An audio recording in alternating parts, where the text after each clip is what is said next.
Pessoal, boa noite. Muitíssimo obrigado pela presença de vocês. Eu sei que existem dois ativos extremamente importantes. Um deles se chama tempo e outro se chama atenção. E quando vocês reservam o tempo de vocês e a atenção de vocês para estar comigo, com o Dr. Juliano, isso significa dizer que vocês estão nos honrando e nos presenteando. É muito legal. Juliano, nós temos estado aqui todas as quartas-feiras à noite, aproximadamente 2 anos, sempre convidando uma pessoa que seja formadora de opinião. Vai se arrumando aí, não tem problema não, tranquilo. Para compartilhar sua experiência e seu conhecimento na área que ele mais atua. Então, em geral, eu sempre convido colegas oftalmos, mas sempre tem alguma outra coisa importante no mês que eu convido um colega como você de outra área para tratar de um assunto tão importante. E Novembro Azul, gente, é um mês de conscientização e prevenção contra o câncer de próstata. Mas a gente vai falar um pouquinho sobre a saúde masculina, a saúde do homem. A gente fala um pouquinho de anatomia e fisiologia bem rápido. Em seguida, a gente entra na próstata propriamente dito.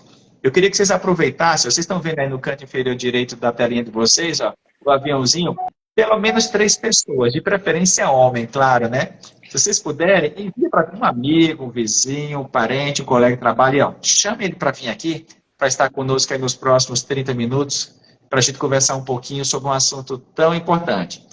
Pessoal, doutor Juliano. Juliano, você é do Piauí? Você nasceu lá também? É meu conterrâneo? Você é nordestina? Então, eu sou cidadão piauiense, né? Tenho o título de cidadania piauiense, mas não sou natural do Piauí. Embora resida no Piauí já há alguns anos, né? Fiz a faculdade, o curso médico aqui. Eu sou natural de Goiânia. Né? Goiânia! Mas aí desde os 14 anos eu vim morar no Piauí e daí fiz o ensino médio no Piauí, a faculdade de medicina. E aí depois fui morar fora, fazer residência, né? Fiquei alguns anos em São Paulo.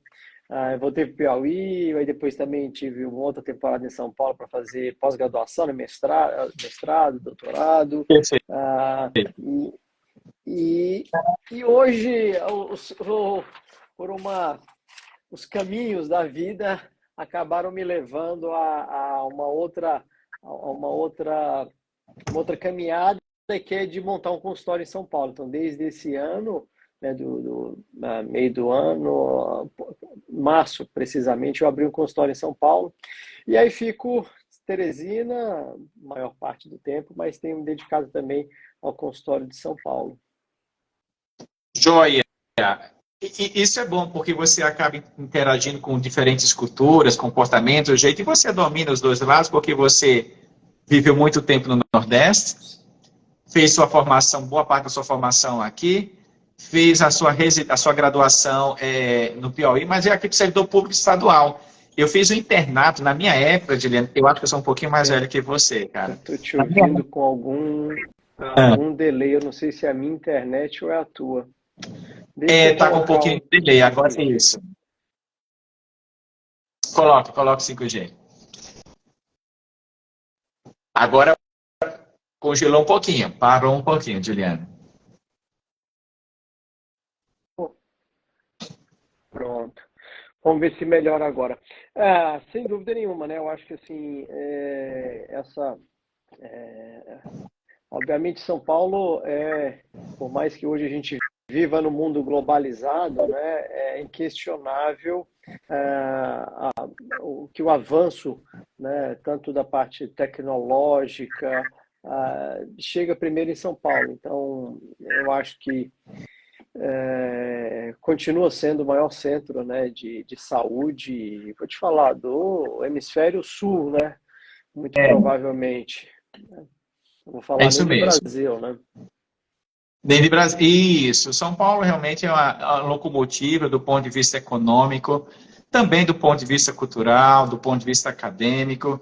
Então, é uma grande metrópole. Na verdade, é um país dentro de outro país, né? E muitas coisas acontecem aqui em São Paulo.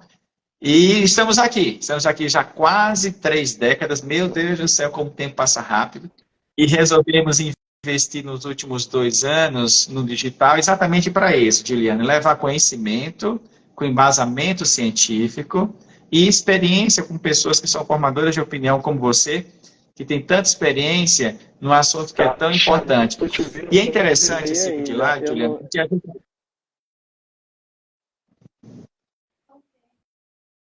Tá me ouvindo? Tá me ouvindo, Juliana? Tá dando um atraso, eu já mudei para o 5G. Será que a tua internet está boa aí? Deixa eu mudar aqui. A minha internet está boa, está funcionando normalmente. Eu estou te vendo, mas às vezes tem um delay e o som também está um pouquinho abafado.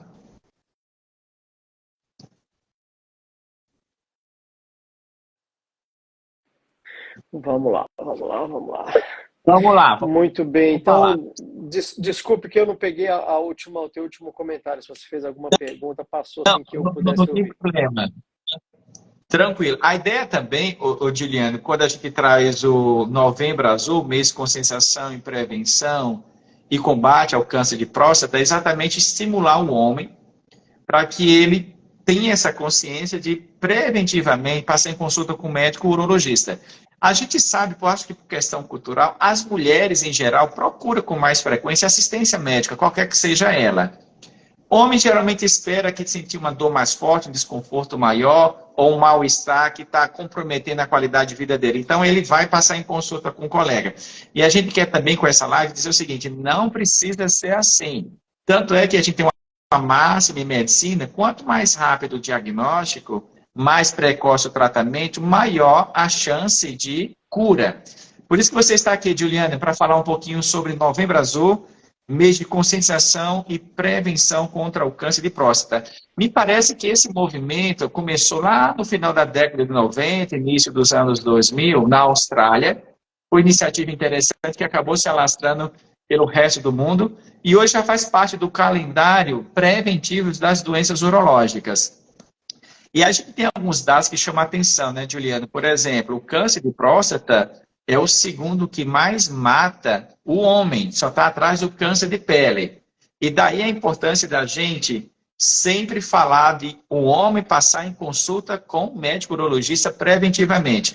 Mas antes, Juliana, eu queria que você explicasse para a gente, fala só um pouquinho da anatomia, da urologia, sobretudo da próstata, porque às vezes o homem diz, meu Deus, mas o que é próstata? Ele nem sabe onde é exatamente, o que é que acontece. Para a gente, assim, já começar abrindo a nossa live, conscientizando um pouquinho da anatomia da próstata. Vamos lá. Perfeito, perfeito. A próstata é uma glândula que fica anatomicamente posicionada entre a bexiga e o reto. Ela atravessa o canal da uretra, né, o canal por onde passa o xixi, Tá. e ela fica quietinha, não aumenta, não causa nenhum problema, até por volta dos 35, 40 anos de idade, quando começa o processo de crescimento, né, de aumento volumétrico, que a gente chama de hiperplasia prostática. Né? Ao mesmo tempo que existe esse processo de aumento do tamanho da próstata, que é esperado, é natural, é normal, de acordo com o amadurecimento do homem, em ritmos variados, obedecendo muitas vezes um padrão familiar e um padrão relacionado ao seu estilo de vida.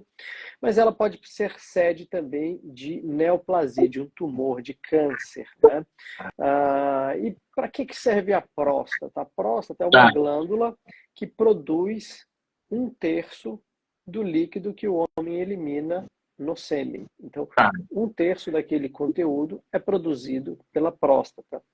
A próstata não participa do mecanismo de ereção, existe uma, de certa forma, da cultura popular, um mito em torno do qual qualquer manipulação cirúrgica na próstata levaria o homem a um quadro de disfunção erétil. Isso não é verdade, porque, na verdade, existem várias abordagens cirúrgicas para a próstata de acordo com o problema que a gente está tratando. Se é um aumento da próstata, se é um tumor, se é um câncer de próstata. Então, a próstata ela pode aumentar de tamanho conforme o homem envelhece e aos poucos o homem começa a notar uma mudança no seu padrão urinário, na forma como ele urina. O jato de urina começa a ficar mais fraco, ele precisa acordar à noite para fazer xixi, ele termina o xixi e observa que ficam umas gotinhas pingando em quantidade, volume maior do que o habitual. Às vezes ele precisa ir apressado ao banheiro para esvaziar a bexiga, tem aquela sensação de urgência para urinar. E, eventualmente, pode sentir ardência, né, dor ou até mesmo ter sangramento na urina. Então, esses são sinais da hiperplasia, do aumento benigno da próstata. O grande problema é que o câncer de próstata, na grande maioria das vezes, na sua fase inicial, ele não dá sintomas. Então, o homem precisa ativamente ir ao médico urologista para fazer 2 exames que são extremamente simples. O primeiro deles é um exame de PSA, uma dosagem sanguínea, Tá, que você colhe uma proteína chamada PSA. tá. Essa proteína, que é o antígeno prostático específico, ela está aumentada no câncer de próstata. Então, é um marcador da doença importante para o diagnóstico precoce. O outro exame é o exame digital da próstata, o exame de toque, que infelizmente ainda afasta alguns homens do consultório por medo do exame, que na verdade eu não acredito que seja propriamente o medo do exame, mas sobretudo o medo de descobrir que tem uma doença, né? E a doença deixa o homem frágil perante a sociedade. Na verdade, o homem tem uma certa sensação de invulnerabilidade, né? Não sinto nada, não tenho nada, o que não é verdade, sobretudo em relação ao câncer de próstata em fase inicial, que não dá sintomas. A gente precisa fazer esses 2 exames, toque e PSA, que é um exame de sangue. Ô, Juliana, então, assim, parece que quando o indivíduo tem essa predisposição, as alterações podem acontecer numa fase mais precoce da vida. Você falou alguma coisa em torno de 35, 40 anos. Seria essa primeira consulta com o médico urologista? Seria um pouquinho menos ou um pouquinho mais? Qual seria a faixa etária de idade adequada para que o homem passasse na primeira consulta com o urologista? É muito interessante essa tua pergunta, Charles, porque e aí eu vou trazer uma analogia que você já fez no início da live, Tá. fazendo um comparativo da saúde da mulher e a saúde do homem, né? Qual é a rotina da mulher? A menina, logo que ela tem a primeira menstruação, a menarca, a mãe, a cuidadora, normalmente leva para o ginecologista Isso. para dar as primeiras orientações, enfim, a rotina ginecológica vai começar ali, né? E a gente identifica vários motivos diferentes em todas as fases da vida do homem para que ele vá Tá. regularmente ao urologista. Na Isso. primeira infância, é o momento de levar ao urologista pediátrico, ao urologista infantil, para avaliar se existe a necessidade de correção da fimose, que é aquele excesso de pele que cobre, né, o pênis, que cobre a glande. A Tá. gente sabe que aquilo pode necessitar de alguma abordagem cirúrgica. É um Tá. momento também, ainda na infância, para avaliação da genitália, para o médico avaliar se os testículos estão bem localizados na bolsa escrotal. Tá. No início da puberdade, é um momento importante para que o urologista dê orientações em relação a algumas vacinas que são importantes nessa fase da vida, a vacinação para o HPV, hoje ela já faz parte do calendário vacinal dos meninos, né? De 11 a 15 anos. É o momento também em que normalmente os meninos começam a ejacular por volta dos 12, 13 anos. Enfim, nessa fase surgem N dúvidas em relação ao funcionamento do seu aparelho genital. Então, é importante, à medida que ele entra na adolescência, orientações em relação à prevenção de gravidez, a prevenção de infecção sexualmente transmissível, a avaliação do desenvolvimento puberal relacionado à genitália, surgimento de pelos pubianos, volume do testículo, volume também e tamanho do pênis. E ainda na adolescência é um momento importante para avaliar se existe uma dilatação de um grupo de veias que fica ali no testículo, condição essa que nós chamamos varicocele. A varicocele, ela está presente em cerca de 15% dos homens. E é a principal causa de infertilidade masculina. Veja só, aproximadamente 40% das causas de infertilidade masculina são representadas pela varicocele. Então, nesse momento, pode haver uma necessidade de correção dessa varicocele, porque senão lá na frente, na fase adulta, ele vai ter algum problema e essas alterações que a varicocele causa na fertilidade masculina, elas são progressivas. Então, quanto mais cedo você tratar, maior será o benefício. O adulto jovem, a gente encontra um motivo para avaliação urológica porque é o pico de incidência de tumor do testículo. Felizmente, câncer de testículo é uma neoplasia, uma condição relativamente rara, mas que muita gente não sabe disso. O pico de incidência são adultos jovens, entre 20 Juliana? Eu vou te citar algumas condições que são mais prevalentes nessa faixa de idade, que são... Oi, eu estou te ouvindo bem. Agora voltou. Deu um delay, parou, mas voltou. Pode continuar. Internet. O câncer de testículo. Câncer de testículo, então, o adulto jovem, ele é o pico de incidência, né, dessa condição, então é importante a avaliação urológica, sobretudo diante de qualquer alteração que o homem perceba no seu testículo, em termos de volume, se observou que tem um nódulozinho no testículo, o testículo está aumentando, é importante que ele vá ao urologista.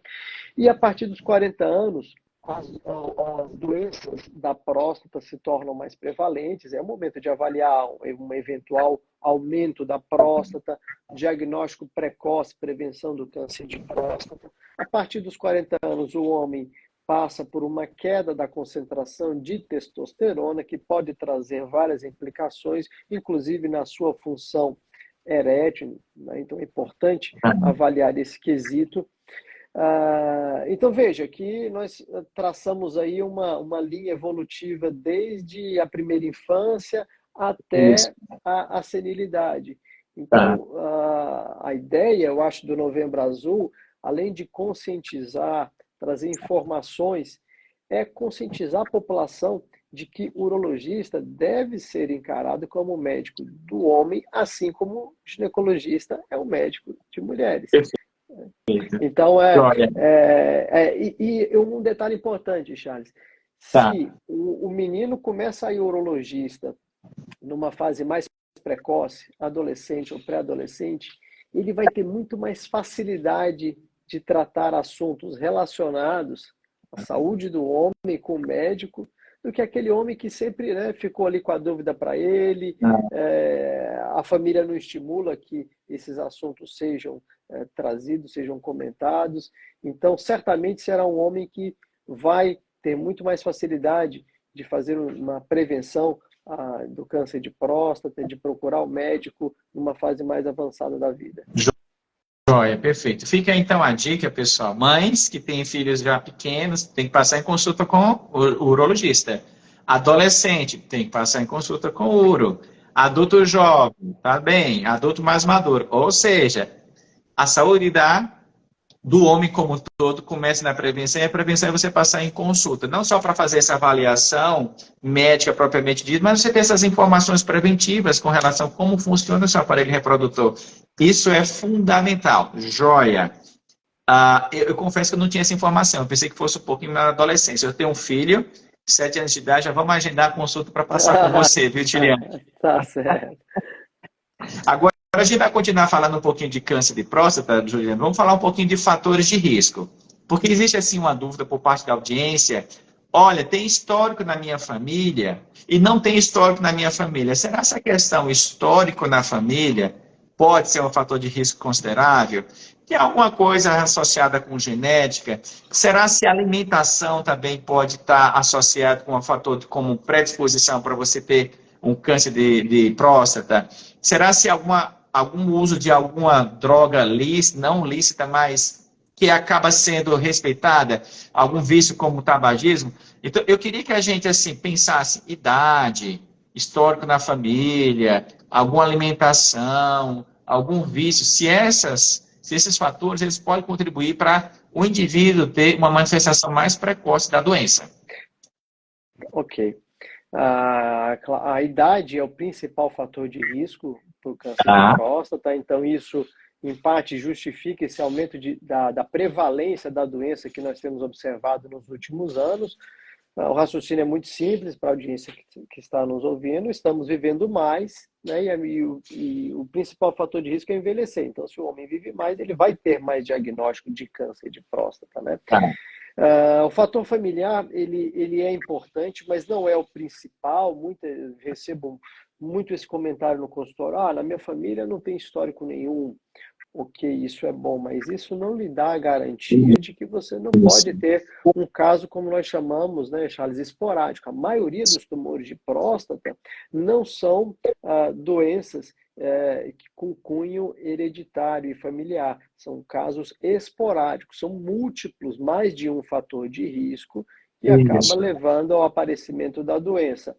Hoje já se reconhece a obesidade, juntamente com o sedentarismo, como fatores de risco para o câncer de próstata, dieta rica em gordura animal e dieta pobre em vegetais. Quando a gente compara a incidência de câncer de próstata entre ocidentais e orientais, tem estudos clássicos na literatura médica de migração, em que pegaram populações de japoneses que migraram para São Francisco e para Los Angeles, e o que eles observaram? Os orientais japoneses têm em torno de 6 vezes menos câncer de próstata que os americanos.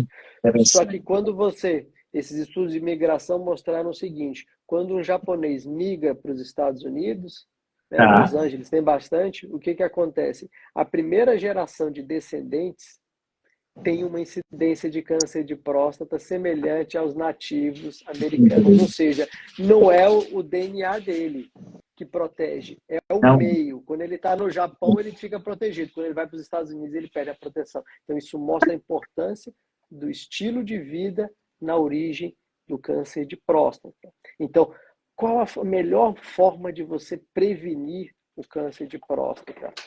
Primeira delas, adotar um estilo de vida saudável, né? Fazer atividade física, tem que fazer atividade física, não esperar a vontade aparecer, não. Vai sem vontade, vai pela disciplina, depois a vontade vem com o resultado, enfim, você encontra uma motivação, tem que fazer atividade física. Dieta equilibrada, reduzir o consumo de gordura animal, incorporar vegetais na sua dieta, manter seu peso equilibrado. Tabagismo, reconhecidamente, homens que fumam têm cerca de 1,5 a 2 vezes mais câncer de próstata do que quem não fuma, né?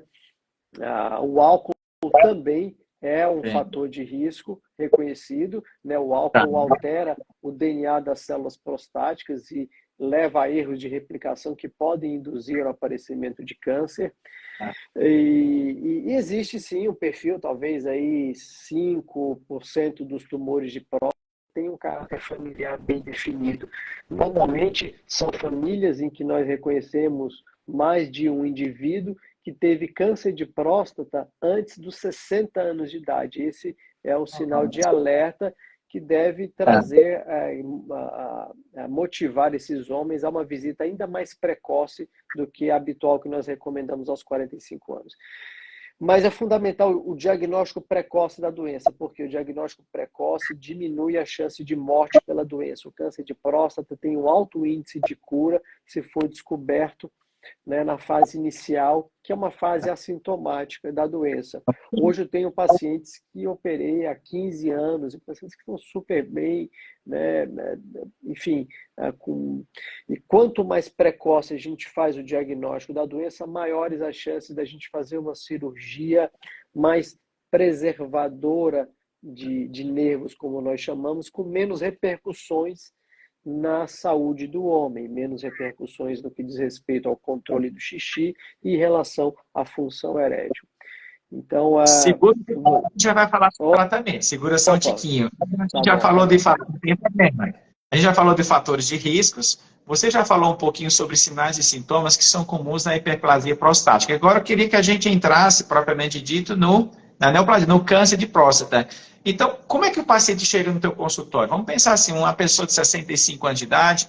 Doutor, eu percebi que nos últimos meses eu estou com uma dor quando eu vou fazer xixi. Às vezes eu tenho interrupção do xixi, o xixi sai muito, ou sai pouquinho. E eu estou percebendo que a textura também do xixi está diferente. Juliano, como que são os sinais e sintomas, características do paciente? Então, vamos fazer o seguinte, porque no início é assintomático, não dá para a gente saber quais são as alterações orgânicas propriamente ditas. Então, a doença já está um pouquinho mais avançada. A gente depois vai voltar para a questão da prevenção, que a gente precisa amarrar essa questão, que ela é fundamental. Mas só para a gente ter uma noção, porque de repente alguém pode estar, sei lá, passando por uma situação semelhante a essa e de repente pode se identificar nesse contexto. Quais são os sinais e sintomas de um paciente com câncer de próstata, já no estádio, eu acho que intermediário, provavelmente? Tá. Então vamos, de forma didática, para o pessoal que está nos ouvindo, eu vou dividir em 3 fases. Tá, Aquela fase inicial, que a doença está restrita ali à próstata, que na maioria tá, das vezes não dá sintomas. ok. Uma fase intermediária em que a doença já tem um determinado volume na próstata e começa a abaular o tecido prostático. Tá, Aí é a fase em que o homem começa a ter sintomas semelhantes ao crescimento benigno da próstata. ok. Ele começa a observar que o jato urinário fica mais fraco, Ok. sente um incômodo para fazer xixi, eventualmente nota a presença de sangue na Ok. urina, né? Tá, E tem a sensação de que não esvaziou completamente a bexiga. Vai lá no banheiro, sente que ainda ficou um restinho. Então, esses são os sintomas da fase intermediária. Na fase avançada, infelizmente, a gente ainda faz aí talvez 10%, entre 10% e 20% dos tumores de próstata tá. atualmente ainda são descobertos em fase avançada, quando a doença saiu da próstata, ganhou a corrente sanguínea e se espalhou para o organismo. E aí o primeiro local de disseminação, que é metástase, como nós chamamos, Certo. são os ossos, principalmente os ossos aqui da coluna. Então o homem começa a ter dor nas costas, Tá, né? E é uma dor que é uma dor intensa, não tem posição de melhora tá. e aí muitas vezes ele já chega com um quadro de fraqueza nos membros inferiores, né?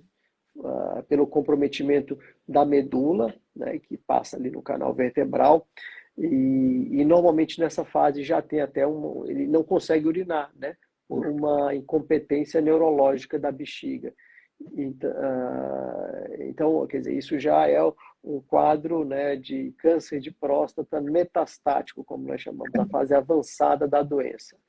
Infelizmente, em alguns hospitais públicos, a gente ainda faz, como eu te falei, o diagnóstico da doença nessa fase, né? São homens que, vejam, porque o que acontece, Charles? Esses sintomas urinários, eles são muito lentamente progressivos. Então, Ok. na maioria das vezes, o homem se habitua, o xixi está ali, mas não tem sangue, estou demorando mais, isso é da idade mesmo, normal, eu não quero ir ao médico, ou tem medo, como eu te falei, de descobrir que tem algum problema, né? Isso. E ele acaba Perfeito. guardando aquilo para ele, né? Ele Tá. não compartilha. Então, olha, e por isso que a gente está fazendo a live, essa é a ideia, levar a conscientização para se passar cada vez mais precocemente num médico urologista. Então, vamos considerar que você atendeu um paciente, 65 anos de idade, no estadio intermediário avançado, você já tem um hipótese diagnóstico, olha, eu acho que você, paciente, provavelmente tem uma chance grande de ter um problema na próstata. Vamos pensar agora no diagnóstico, tá bom? O Juliano, você já falou um pouquinho antes, mas eu queria que você reforçasse. Se a gente faz exames de sangue e o toque, ou se tem mais alguma coisa, algum exame de imagem que você precisa fazer uma análise mais detalhada, para dizer o seguinte, olha, tem uma chance grande agora de ser realmente diagnóstico, e depois a gente vai falar sobre o tratamento.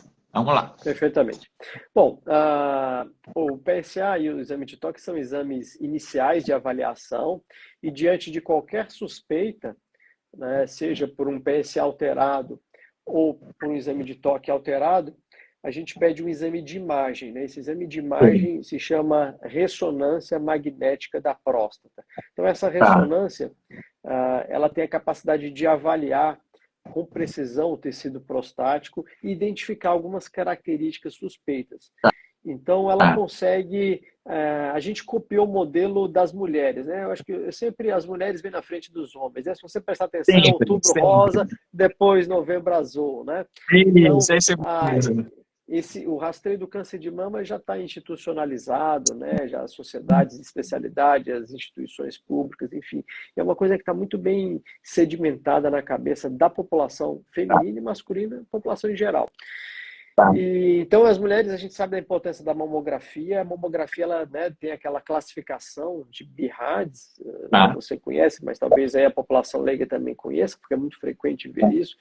E a gente, de certa forma, adaptou uma classificação de imagem da ressonância que chama PIRADS. Então, a gente tem tá, 5 categorias. Então, qualquer homem que vai fazer uma ressonância magnética da próstata, o médico radiologista ele vai classificar em 5 níveis. E de acordo com esses níveis, a gente tem um maior ou menor risco de câncer, né, subsequente. Então, qual que é a importância da ressonância? A ressonância, porque o exame que comprova a existência do câncer é uma biópsia. Tem que tirar um pedacinho da próstata e mandar para a lâmina, para o patologista, para avaliar. Agora, é um exame invasivo, né? Tem risco de infecção, às vezes precisa ficar internado, de sangramento na uretra. Então, para diminuir o número de biópsias desnecessárias e aumentar a assertividade da biópsia, veio a ressonância. Então, ela diminui em 50% a chance de biópsia não terapêutica, como nós chamamos, de biópsia desnecessária. E aumenta a acurácia e a assertividade de uma lesão suspeita. Se ela diz que é 4 ou 5, eu tenho mais de 70% de chance de saber que aquilo é um tumor maligno, que aquilo é um câncer de próstata. E, além disso, a ressonância ainda mostra a relação anatômica da próstata, do tumor, né, com outras estruturas ali da cápsula prostática, da vesícula seminal, os linfonodos. Então, é um exame que eu diria essencial hoje, diante de qualquer suspeita de câncer de próstata ou diante de qualquer previsibilidade de intervenção cirúrgica na próstata. Perfeito, excelente. Então, o paciente chegou com uma faixa etária mais avançada, sinais e sintomas muito sugestivos, fizemos os exames complementares e aí veio o diagnóstico. Então, Juliana, olha, infelizmente, você realmente é portador do câncer, ou, mais calma, vamos pensar agora em tratamento. No estadio inicial, intermediário um pouquinho avançado, e se o tratamento tem 2 linhas, é exclusivamente cirúrgico, ou se também tem tratamento clínico. Existe possibilidade de precisar tomar alguma medicação por boca, ou alguma injeção, algum suplemento vitamínico, alguma medicação que pudesse ajudar, ou não. A gente já pensa em cirurgia. Então, eu queria que agora a gente pensasse dessa maneira, Juliane. Vamos estadiar a doença e vamos pensar no tratamento. Muito bem. Bom, partindo ainda, resgatando aquela divisão didática que a gente fez em 3 categorias, né? Doença local, restrita, doença intermediária e doença avançada. Então, para doença inicial, eu posso oferecer o tratamento cirúrgico, que é a cirurgia radical da próstata. Eu posso oferecer a radioterapia externa, né, aquela tratamento não cirúrgico, são cerca de 6 semanas de tratamento. Hoje já existe um hipofracionamento também, esse tratamento pode ser condensado. E eu posso fazer uma radioterapia localizada.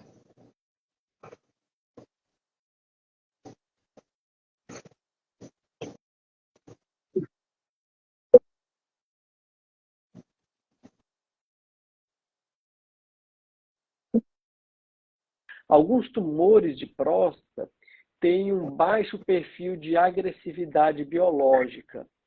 Então, a gente sabe, a gente está conhecendo cada vez mais o CPF do tumor, né? E de acordo com o CPF do tumor, com os antecedentes criminais dele, a gente vai falar, não, esse aqui eu posso colocar só a tornozeleira eletrônica, só ficar monitorando ele, eu não preciso encarcerar, entendeu?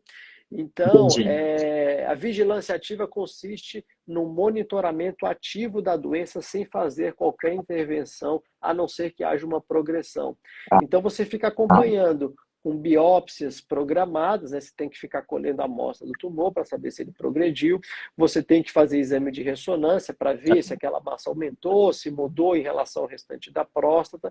Tem que fazer o exame de toque, tem que fazer PSA. Eu tenho pacientes em vigilância ativa há 5 anos com doença estabilizada. Que bom.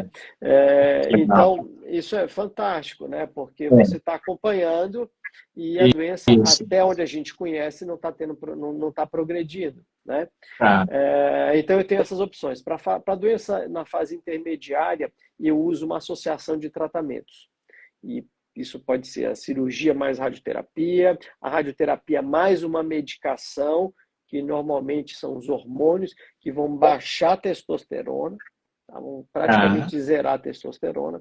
E na fase avançada, né, na fase em que a doença já está espalhada pelo organismo, aí eu faço um tratamento sistêmico com medicações que podem ser quimioterápicos, associados a esses medicamentos para baixar a testosterona. Então, veja bem, o grau de complexidade do tratamento ele aumenta à medida que a doença também vai progredindo. Então, é muito mais fácil a gente oferecer um tratamento menos invasivo, com menos sequelas, se a gente conseguir fazer mais diagnóstico precoce de tumor de câncer de próstata. Eu acho que isso é uma mensagem que ficou muito bem clara para a nossa audiência. Prevenção. Quanto mais cedo você passar com o seu médico urologista, maior a chance da gente identificar o problema, tratar de maneira correta e você simplesmente ficar curado. Eu queria trazer uma palavra, Juliano, com relação ao tratamento cirúrgico a respeito da robótica.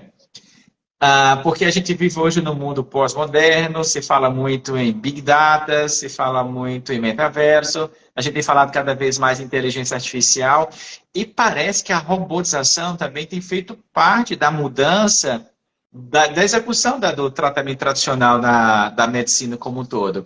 E a robótica, nesse caso, o tratamento de câncer de próstata, também já está bem estabelecido, Juliano? Sim, sem dúvida. A cirurgia da próstata é isoladamente o procedimento que mais se utiliza da robótica no mundo inteiro, né? Então, é o procedimento número 1. E isso não acontece à toa, né? Porque a próstata fica numa localização muito profunda, né? na pelve, e a realização de suturas, como nós chamamos, né, Charles, que são as costuras que a gente tem que fazer dentro do corpo do paciente, elas são, quando a gente faz por via minimamente invasiva, para aquelas punções através da pele, aquilo tem uma complexidade muito grande, né? Então você aumenta o tempo cirúrgico, a gente tem que pensar que aquela área é uma área muito delicada, em que a gente se esforça para preservar o nervinho que passa lá, que participa do processo de ereção. Então, o robô ele veio encaixar muito bem na assistência à cirurgia prostática, porque pela maior amplitude de movimentos, pelo filtro de tremor, pela estabilização da imagem, né? Então, realmente é um grande avanço no tratamento do câncer de próstata. Infelizmente, eu acho que no Brasil tem mais de 150 plataformas robóticas, né? Então isso está crescendo assustadoramente. A etapa seguinte agora, na verdade, já existem alguns estudos envolvendo automação cirúrgica, né? Ou seja, o robô aprender algum movimento e ser supervisionado, né? Pelo humano. A cirurgia à distância, isso é uma realidade, né? Enfim, a cirurgia transcontinental, ainda mais com o avanço associado da internet, a gente praticamente não tem delay, né? Não tem retardo, você executa o movimento aqui, o movimento acontece em tempo real, então isso é fantástico. Além disso, o que se espera cada vez mais é o uso da imagem, né, acoplada ao robô, né, programas de reconstrução,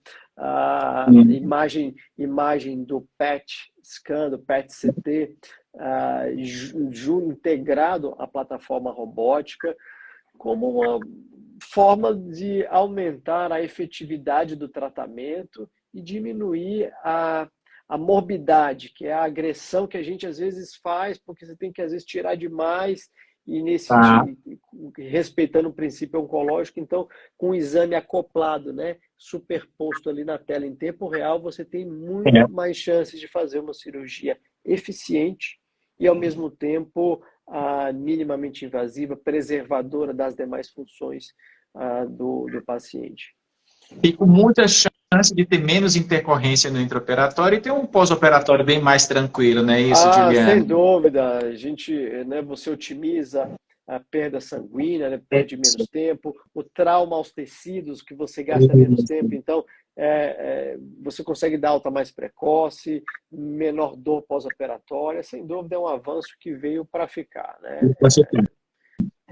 Juliana, a gente já está caminhando para o final, a gente já está conversando há 45 minutos. Quando o assunto é interessante, o convidado é uma autoridade como você, o tempo passa que a gente nem percebe. Só. Obrigado. Eu queria falar basicamente. Você já acha que a gente já entrou na seara da perspectiva, mas eu queria pensar em duas coisas basicamente agora. Um prognóstico, que provavelmente vai depender do estadio, não é isso? Naquele início, no inicial, no intermediário avançado, eu queria que a gente falasse um pouquinho. Porque a nossa ideia é exatamente essa, conscientizar os homens a passarem consulta o mais precocemente possível. A gente tem repetido várias vezes para que isso fique gravado nos neurônios de memória. Eu queria que a gente falasse um pouquinho, que você dissertasse um pouquinho sobre prognóstico e um pouquinho sobre perspectiva. Quando você pensa daqui para frente em cirurgia ou tratamento, provavelmente diagnóstico e tratamento de câncer de próstata, o que é que se passa pela sua cabeça, tá bom? Bem interessante. Bom, o prognóstico, o câncer de próstata, ele tem um alto índice de cura, Que legal. né? E isso é bem interessante porque, se eu for te dar um número mágico aí para todos que estão nos ouvindo, 90% dos tumores de próstata podem ser curados se Legal. Que legal. diagnosticados em fase inicial. Então, o câncer de próstata é um câncer que nos dá a oportunidade de ser diagnosticado na fase inicial e de oferecer um tratamento com intenção curativa. Isso é muito importante, né? Isso te dá anos de vida, né? Acho que essa mensagem é importante. Em termos de perspectiva, eu vejo muito o câncer de próstata hoje como eu acho que nos próximos anos, provavelmente a gente vai entender, à medida que a gente vai entendendo mais do que acontece ali a nível molecular, celular, a gente vai conseguir tratar melhor. A gente vai entender que, às vezes, eu não vou precisar retirar a próstata inteira, eu posso fazer tratamento local, posso fazer uma ablação, já existe alguns tratamentos nesse sentido, de você, vou trazendo de novo aqui as mulheres, porque o câncer de mama evoluiu muito e ele evoluiu à medida que se entendeu a genética do câncer de mama, né? Hoje não se trata câncer de mama sem ter uma pesquisa genética, né, do perfil daquele tumor.